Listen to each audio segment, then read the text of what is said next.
I am here with Bill Gates. We know him from Microsoft. We now know him for the Bill and Melinda Gates Foundation. Bill, it's great to see you.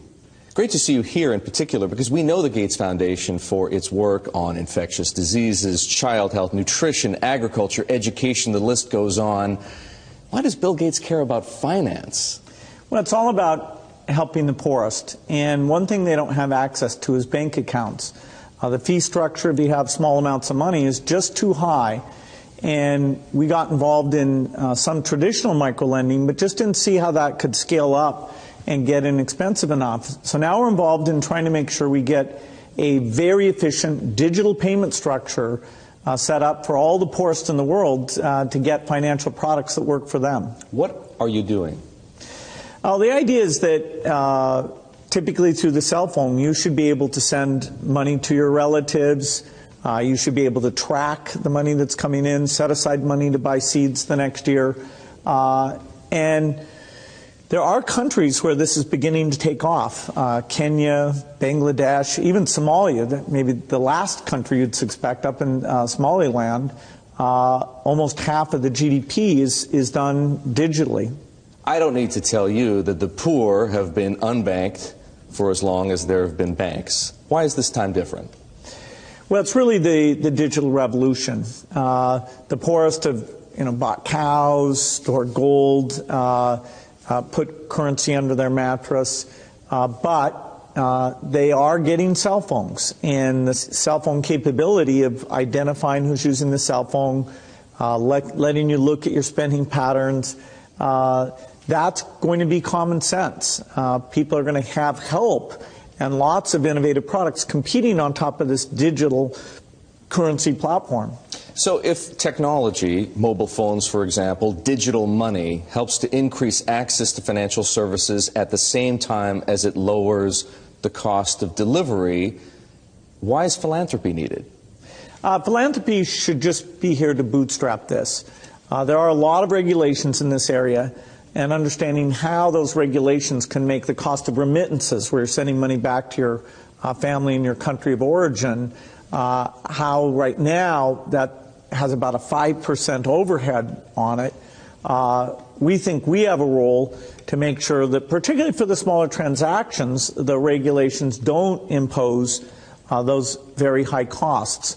Once this gets going, then we'll step up to the applications and say, okay, how does a savings application help the mother make sure money's focused on the kids? How does it help them stay in school, set money aside for the uniform or for good future planning? Some of what you just described, the need to move money from place to place, the cost of doing so, the overhead, as you put it, makes me think, believe it or not, of Bitcoin, because some people have said, hey, Bitcoin is the answer to those problems. Are you a believer?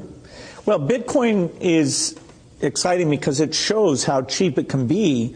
Bitcoin is better than currency in that you don't have to be physically in the same place. And, of course, for large transactions, currency can get pretty inconvenient. The customers we're talking about aren't trying to be anonymous. They're willing to be known. So the Bitcoin technology is key, and you could add to it, or you could build a similar technology where there's enough attribution that people feel comfortable. This has nothing to do with terrorism or any type of money laundering. What kinds of people or private enterprises right now are helping to solve the same problems you're interested in? Well, in some countries, the mobile companies have been fantastic. In a few other companies, it's been the banks. In some countries, it's a startup company that's neither a bank nor a mobile company. In Bangladesh, the bKash offering runs across any phone, and they've gotten the regulation so that they have a product that we think will get very, very pervasive. So entrepreneurs are there. The enablement this creates, if you want to put in, say, electricity in a city, collecting your bills is one of the reasons why the underspending of infrastructure in these areas is a real thing holding back the economy. You mentioned banks. Are the legacy institutions, for the most part, banks, credit card companies, payment processors, friend or foe?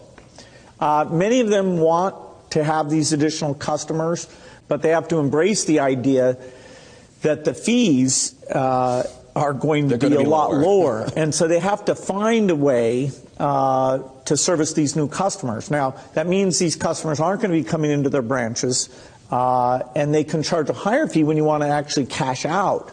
But if it's a pure digital transaction, then, you know, you should be paying, you know, less than 1% to move that money from you to a merchant or from you to a friend, even with meeting all the regulatory requirements.